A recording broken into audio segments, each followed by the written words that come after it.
on this island celebrating our favorite bride and groom. I wanted to thank everyone for traveling so far. I know it was such a trek to get here, especially with all of the COVID restrictions, but I'm so glad that we're here together to celebrate this special moment.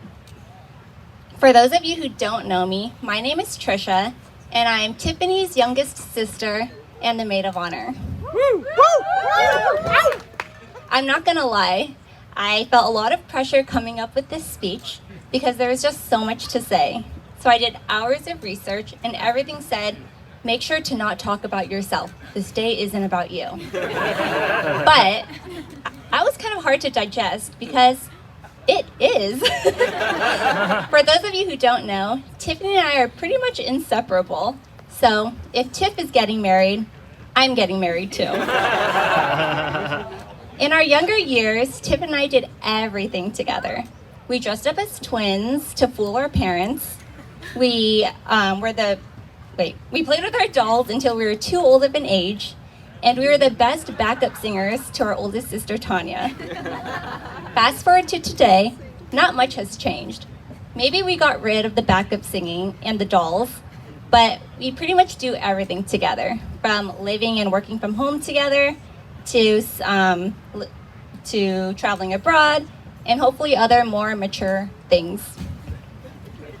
Tiffany, Nitty, Poochie, Tits. These are a couple of the names I call you, but ultimately there are so many other words that describe the kind of person that you are. When I'm distraught and having sleepless nights, you offer to sleep out in the living room so that I don't feel alone and I have someone nearby. When your friends or family are going through a tough time, you take hours listening to them on the phone, and you even make simple care packages just to make them feel better.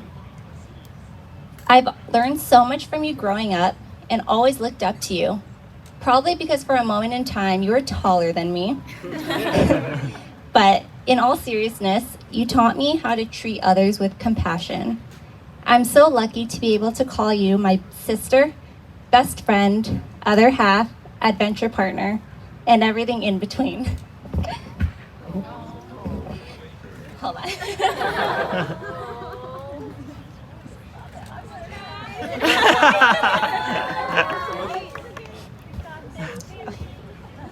Now on to you, Kev. Before you entered my life, I never had to worry about checking whether the door was unlocked or whether the stove was still turned on. But I do now have 24/7 access to Hulu and an on-call engineer when my things break down. All jokes aside, you have a heart of gold and are the nicest person I've ever met. I've only seen you get mad a few times, and it's usually at inanimate objects. Let's just say our trash can is not the biggest fan of you. I know this day officially marks us as brother and sister, but I feel like you've already been family for so long. I just want you to know I appreciate you for accepting the freakishly weird relationship I have with my sister and third wheeling with us. I mean, letting me third wheel with you guys when we're on trips. I see how you prioritize Tiffany, whether it's sharing your food when Tiff doesn't like hers, buying a wheelchair so she can go shopping since she's a shopaholic while she was injured, and being her rock in every situation. Today marks the day where I'm passing the baton over to you, and there's no one else I would rather do this with. I'm so glad you are now my second brother, and I'm grateful that my sister is marrying a good man like you. Nitty and Kev, it's been heartwarming for me to watch you both grow as a couple. I've seen you share many laughs over watching Dwight from The Office, or nights from our interpretive dancing, but also many cries over Kevin accidentally eating the last of Tiff's ube ice cream.